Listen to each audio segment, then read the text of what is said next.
We are back with the second episode of the alumni interview series where UVCEns get to hear and inspired by the success stories of the various alumni. Through these interviews, we UVCEns get to understand just how accomplished our alumni are and get a glimpse of their path to success. In today's episode, we have an exclusive interview with a former student of UVCE who passed out in the year 2019 in the civil branch. She is currently working for the government of Karnataka as Tahsildar in Bengaluru Rural District. Going from an ordinary civil engineer to working in Karnataka administrative sector is surely not something that everyone can do. Her hard work is what led her to the success. Here to talk more about her journey and to inspire us all, we have with us Poornima Venkat. We are happy to have you on the show. And welcome to our show. We hope you are doing good. Yeah, it feels great to be back in UVCE, Yes. where all my dreams and my achievements have come into existence. What I dreamt of becoming was seated in this campus, Yes. and I think this is one of the greatest moments. Yes. It's great to hear that, ma'am. We are honored to have you back not only as an alumni but also as an KS officer. Before diving into the major flow, ma'am, I want to personally ask as a civil service aspirant, ma'am, why civil services? Civil services for me was my father's dream. Okay. He always wanted to be a civil servant, Oh. be it in any field. But due to certain circumstances, he couldn't pursue his education further. But I wanted to do something for him. Yes. I wanted to pursue his dreams, and he himself wanted me to Join be a civil. civil service. He wanted to see me as a civil servant. Yes, ma'am. So I just stepped into this field to fulfill his dream.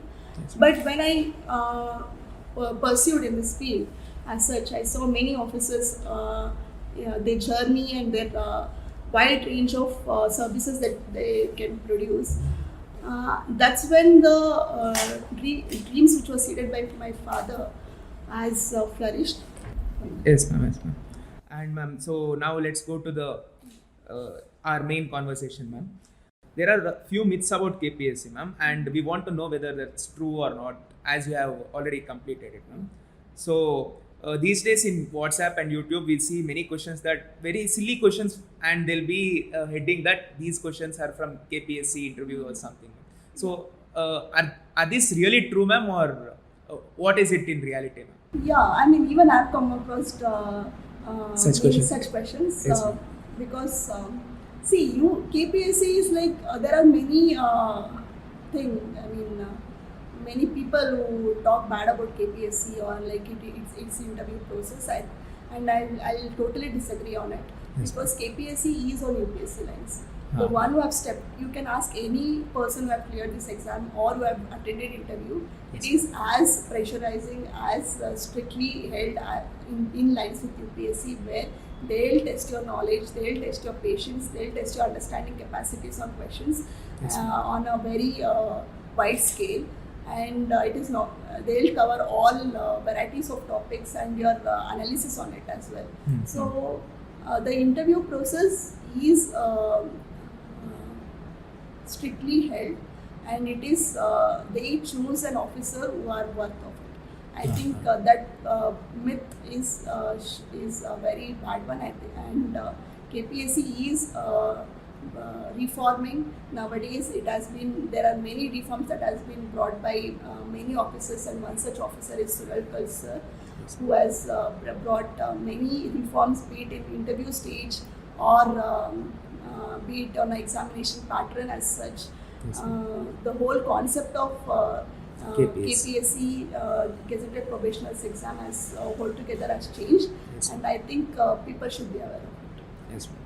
And there's also a myth that the syllabus is very vast and questions are asked out of the syllabus and all, ma'am. So is that true, ma'am? I mean, there is nothing called out of the syllabus in civil service examination. Ah. When you are planning to become a civil servant, you should have a knowledge on every such topic. Mhm. And no such exams demand you to write a particular set of answers in a Exactly. particular way only. Ah. It is your knowledge on it, your perception on it, your analysis on it, how critically you analyze the situation. And every question demands your analysis. For example, if there is a question on climate change, how yourself feel about it? how you yourself analyze about it, how you yourself see yourself in a future thing, and how you give a critical point on it. Yes. So I think there is nothing called out of a syllabus. And if you have a basic knowledge, if you are in touch with the newspaper on a daily basis, you would have covered all the syllabus that is required for an examination. Yes. So if you prepare and if you are consistent in your efforts, I think KPSC syllabus is actually very easy to crack. Yes. And there's also another myth that there is too much of corruption in KPSC these days, ma'am. So what do you have to say? It's like if one section of lower administration deals with it, the entire system can't be blamed. I think nowadays the interview process has been so reformed that 5 years back the interview marks was like 200. Interview marks was 200, and now it has been reduced to 25. Okay, so that Only importance is main given score. away. Yes, ma'am. Yes, ma'am.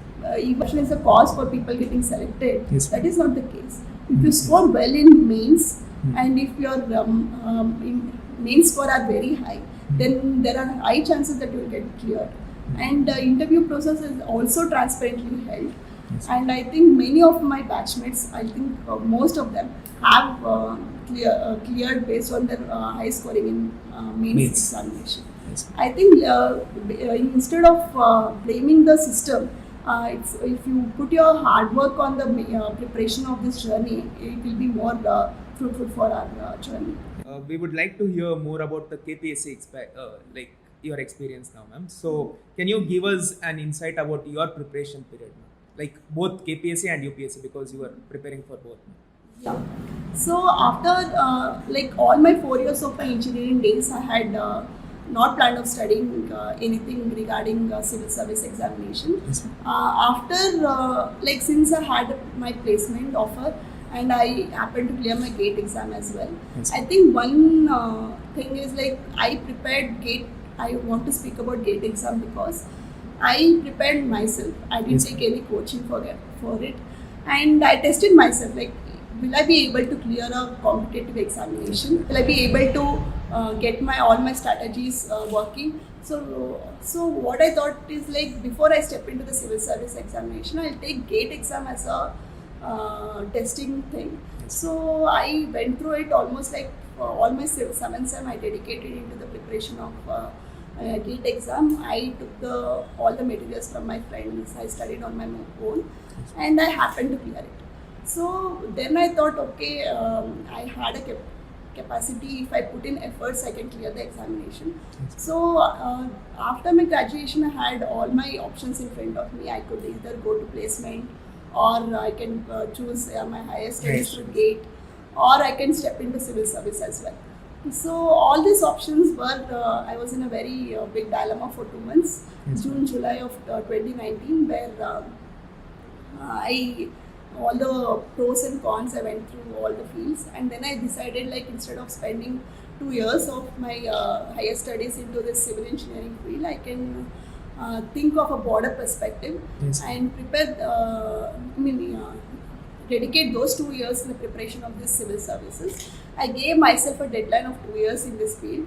You know how exhaustive this field is. It may happen in your first attempt and it may not happen even in the 7th or 8th attempt as well.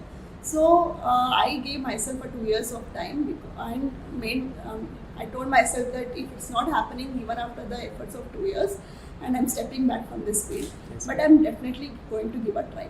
So that's when I started preparing. I stepped into this field in 2019 August, and I started my journey to become an AIS officer.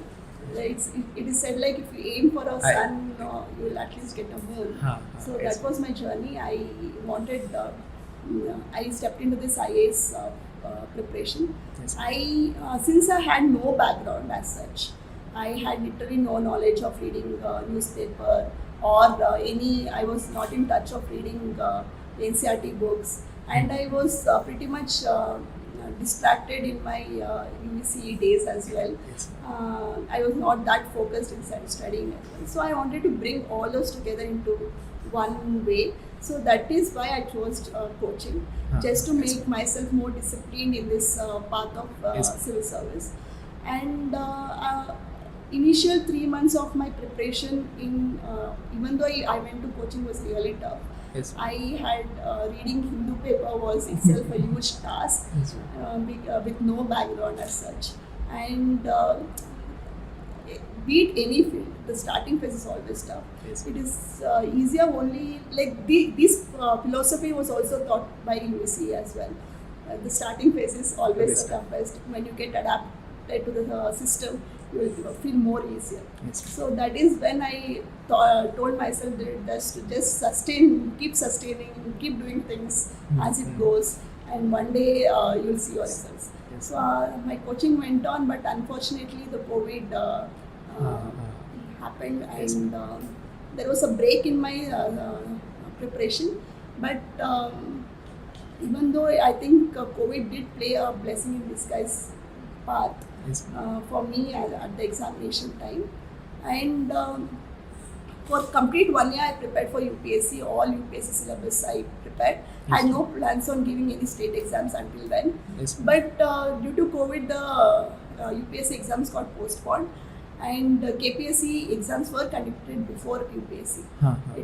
KPSC my prelims was conducted on I think August 24th, 2020. And my UPSC prelims was on October 10th, I guess, October 10th, 2020. Yes. So before I gave my UPSC prelims, I thought, okay, I'll give KPSC as an mock test. I mean, that was my attitude when I stepped into this thing. And I just gave it with my UPSC preparation. I didn't prepare anything pertaining to Karnataka related current affairs or Karnataka related geography, history, anything. I trusted my preparation on UPSC. And I thought, okay, whatever the UPSC syllabus, I'll cover those things in KPSC. Maybe I'll fail or anything, I'll just think over it later. Yes. So I just gave the exam, and it happened to be like the whole paper was in my line of preparation. So I got pretty much above. So it was mostly related to UPSC topics itself. Okay. And it is not only UPSC topics. When you study for UPSC thing, you would have gone through every such questions or every such terminologies, and you can interrelate when it comes to exams. For example, if I can recollect, there was a question where they asked about this International Solar Alliance. Yes, ma'am. There was this International Solar Alliance question. Yes, ma'am. Where I had a very little knowledge on it, where it is mostly pertaining to the sunshine countries contributing to the renewable energies sources. Yes, so that is the only thing I knew about that alliance thing, and it was an alliance formed by India, and the question was along with who did India form? I mean, the collision was with whom? Yeah.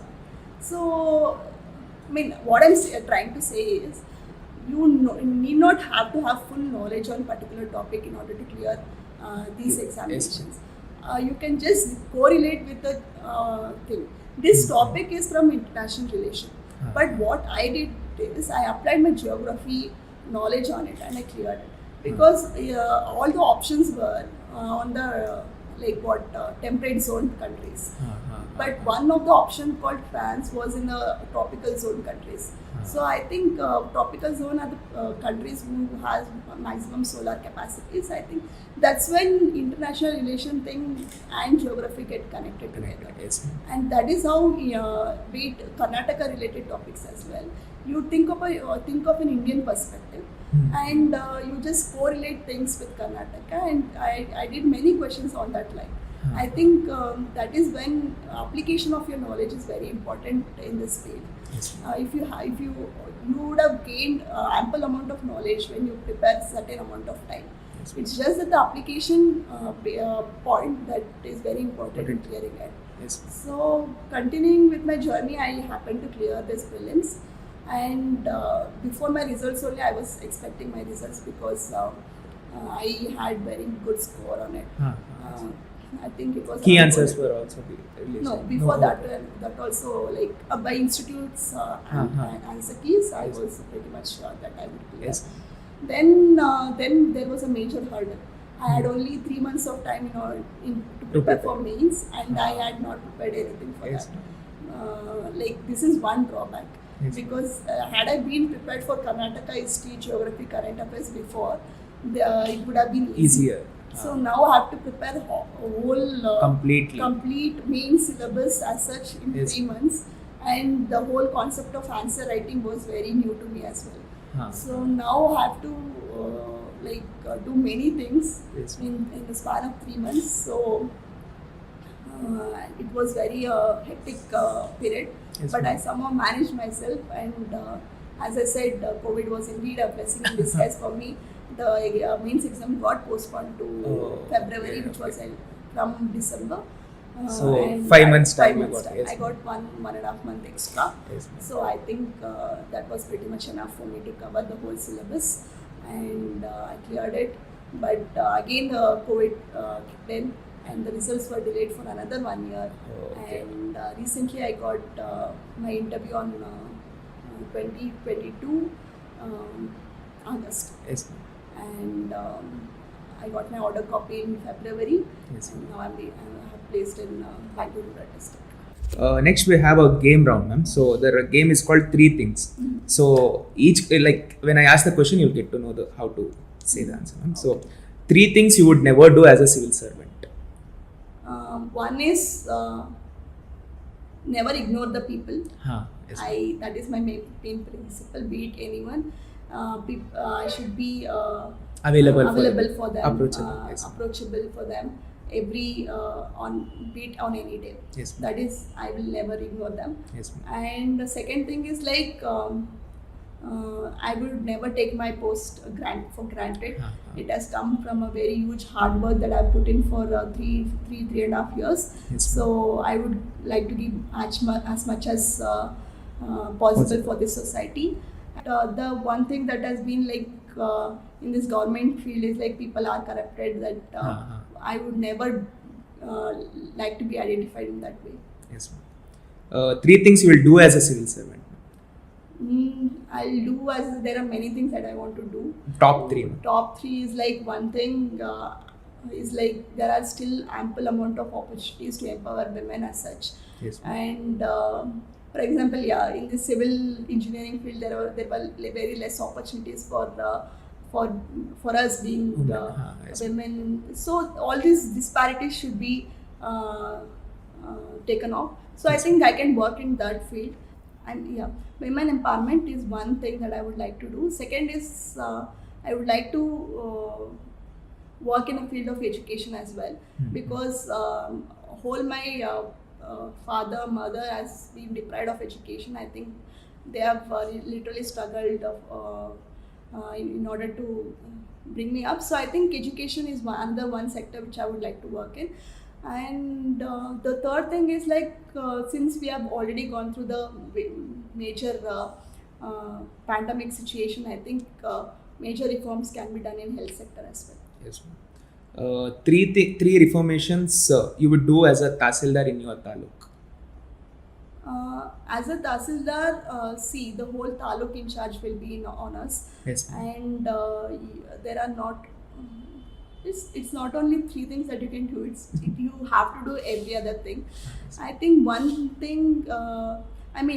One general thing. 3 main focus points. 3 main focus points as such is, one is bringing synergy among the various sections of society. Yes. I think that is one thing that has been ignored by many persons, administrators. So I think bringing the synergy among the different communities of the sections, giving ample amount of opportunities for all the sections, and the development activities that can be done to the deprived sections as well. I think that is one major focus area that I would work as. And second would be there are no section wise as such. The whole taluk in charge will be on us. I think the more dedicated you are toward the society, the more reform you can bring as such. Yes, ma'am. Fine. Yours would have been aspirant to do KPSC and all, ma'am. So if you suggest a few steps for them, it would be very helpful. Yeah. So first, before you step into this field, I suggest you to first go through the syllabus copy, which is available in KPSC website. Yes. Take the printout of this syllabus copy and take the previous year question papers. First, analyze yourself that what are the type of questions that are being asked. What is the demand of the examination? What is KPSC expecting from you? These analysis should be done. And I can understand that starting you won't be getting any such analysis. But once you go through this, and later when you start preparing, you will get aligned in that manner. You will get aligned, okay, this was a question asked. Maybe this is the focused area that they are focusing on. So before stepping into this field, I would suggest every aspirant to get in touch with the previous year question papers and syllabus. That is the first thing. Yes. Second thing is newspaper. I would suggest every aspirant to follow the newspaper on a daily basis. If you are preparing for UPSC examination, get into that any newspaper, be it Hindu, Indian Express, Times of India or anything. If you are preparing for KPSC, one Kannada newspaper is compulsory, and that is the second thing.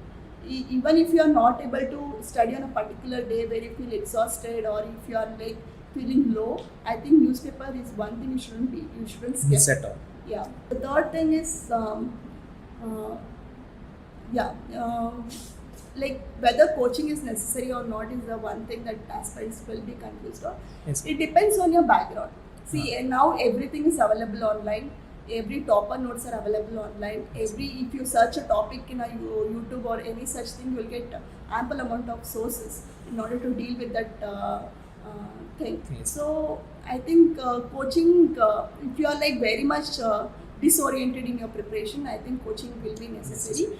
And there are many institutions that help you if you have, if you are financially bad. Financially low as well, and then government support as well. Yes. There is this Karnataka government is producing scholarships for the people who are into civil service as well. So they'll give almost 60% of the coaching fee as well. Okay. So that is one thing. Coaching thing, you have to decide how's your mental state is. If you are able to grasp all the syllabus or all the things that are happening around you and you're comfortable with it, I think self-preparation is the best choice. And if you are like unable to figure out what is important and what is not and how your preparation should pan out until the examination, then I think coaching will help you. That is the third thing. And when you come to like syllabus part of prelims or be it means, I would like to give a brief note on it. Yes. On coming to prelims preparation, I think one should first start your journey by completing NCERT books. All basic NCERT books, you should cover it. That gives you a basic foundation for the preparation of higher books. Yes. So I think first go through the NCERT books, then step on to this main books like be it Lakshmikant or like Shriram AIS for economics, or any Lucent for geography or any such bigger books. Next, first go through the NCERT books, then the standard books that is necessary, newspaper and current. And if you are like if you are not making any notes on current affairs from newspaper, you can get in touch with monthly magazines which are available. Prelims preparation, I think mock tests play a very huge role. Yes, one should actually give n number of mock tests in order to assess your preparation. You cannot assess yourself if you don't test yourself before the actual D-Day. I think the mock test, the more you give the mock test, the more confident you become in your preparation. Yes. You can put all your tricks, all your elimination techniques, all your interconnecting techniques into the picture and see whether it's working or not, and how many questions you have to attend, what is your strengths, what are your weaknesses. All those assessment can be done through mock tests. I think one aspirant should mainly focus on mock test preparations as well. Yes. And that is the whole journey of prelims. If you study the NCERT basic books and if you give mock tests, I think that will be more than sufficient for you to clear prelims. Yes. When it comes to main stage, answer writing is one important thing that you should focus on. Structuring your answer, presenting your answer, and the value added points that you add. Be it the examples that are quoted from newspapers or the committees or the articles. If you include all those highlighted points into your answer, that makes your answer pretty much more value added. You can get adapted to the mains answer writing only when you practice more. So answer writing should be done on a daily basis. You have to write at least 10 to 12 questions every day, because on an actual exam day you will be having only 7 minutes to write an answer of 10 marker and 15 minutes to write an answer of 15 marker. So in order for you to grasp your points, analyze the questions, I think pre-preparation is very much important. You should get used to writing answers at a very huge speed. Plus the presentation also plays a huge role. What all diagrams that you can include, the flow charts, how innovative you can present your answer. I think those all things you will learn by practicing answer writing on a daily basis. When it comes to main syllabus part, I used to have notes on every topic of the syllabus. I used to keep my syllabus on my left hand, and I used to write my notes. Every topic in the syllabus copy should be covered. I had my introduction and conclusion for every topic in the syllabus, and I had around 30 current affairs ready for each paper. So by the time you find a question in a actual day, and it was easier for me to frame a answer in a very short period of time. So the preparation should be planned for in a very structured way, where your examination journey becomes very easier. So you have to keep your syllabus on your desk and prepare according to it for the mains preparation. And for mains, answer writing and preparation of syllabus is very much important.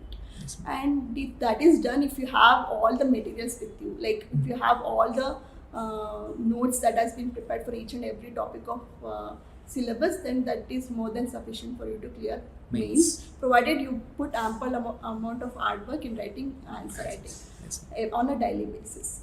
When it comes to interview preparation, it is all about your perspective on the things that are going around.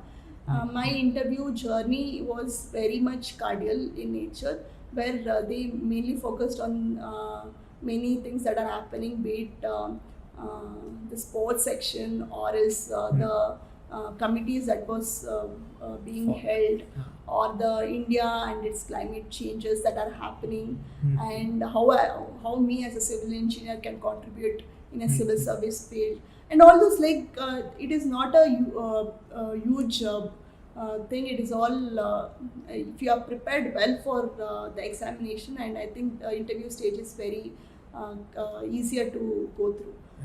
And that was the journey of my KPSC, and the whole process was indeed a huge 2.5 year marathon. But however, I think this was the shortest period when you compare to the last batches where it was known as 5-year plan. But things are reforming, and nowadays the examination processes are being completed in a 1-year span like UPSC, and they are releasing calendars as well like UPSC, and there are many reforms that are happening. I think that is a huge opportunity for all the aspirants who are in this field. Yes. Okay. So is civil helpful as an optional in the UPSC? Yeah, when it comes to optional selection in UPSC journey, I think you should first go through all options. What are the options you have, and you have to figure out. You have to sort it out for 5 or 3. 5 possible options you can study. What I did when I chose optional is I sorted 3 optionals. One, I can choose anthropology, since I was from a science background. I studied PCMB. So anthropology is all about anthropology is one of the easiest optional. No option is easiest, but comparatively it can be done if you are a science student. And another option is mathematics, because mathematics is one constant subject where the syllabus is same. Same trigonometry, etc. are there, and the majority will be covered in the engineering syllabus. So I chose that. Yes, Only 20% was a new syllabus which I Syllabus, had to cover. Yes, ma'am. So I chose mathematics, and another was civil engineering. Yes, ma'am. I had figured these three out, and now I have to choose one among these three. Yes. So what I'm trying to say is you have to choose your own potential. Yes, ma'am. Yeah, what works for you. So I chose anthropology. I saw the syllabus of it. I went through the previous year question papers. I felt, I did the same for all three subjects. Yes, ma'am. Before you choose anything, you have to go through the Yes. syllabus and previous year question papers.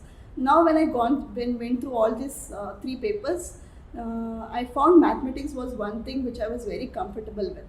Yes, I did. It was almost I was ready for 60% of syllabus because I was fresh from graduation. So then only 40% was there. And one thing about mathematics was there is no updation. The more you practice, the more marks you fetch. Yes. The more perfection you get into the subject, the more scoring it becomes. Yes. So that is how I analyze myself. And it should be an individual choice. You shouldn't get influenced just because I took maths. I don't suggest others to take. Yes. You should find yourself which you are comfortable with. Yes. There are various drawbacks in mathematics as well. So if you prepare for any generalistic subject like sociology or political science, you can connect it with GS papers as well. But so maths you can't. Yeah, Yes. maths you can't. Yes. So there are both Pros and cons in all optionals. Yes. So you should be ready. Are you able to take all the cons and make it as an advantage? And those analyses should be done. And I think based on one's knowledge, one should choose optional, and it shouldn't be influenced by any other Yes, aspects. So, ma'am, would you mind telling us about your work and professional circle? I mean, now I'm in a training probationary period. I think it has been 4 months since I'm in this field. Yes, But it's already really exciting. Yes, Major thing, I worked in elections. I was I saw how whole district come together in order to conduct an elections as such. Yes. And being on another perspective, seeing the elections, being a normal citizen and working for the voting whole election process Yes. is indeed two different perspectives. I think election was indeed one such journey which I would really admire. Yes. My professional career is indeed very exciting. Yes, There is not one sector which I'm working in. There are many sectors which I'm being trained on, be it I'm election training or as a survey trainer or as a village accountant or anything. All this diverse training that are being held. I think I'm blessed in order to be in the whole administrative process. Yes, ma'am. Are there any misconceptions people usually have about your work or status which you have come across and you would like to address it, ma'am? There are different perspectives that people have. But what I can say is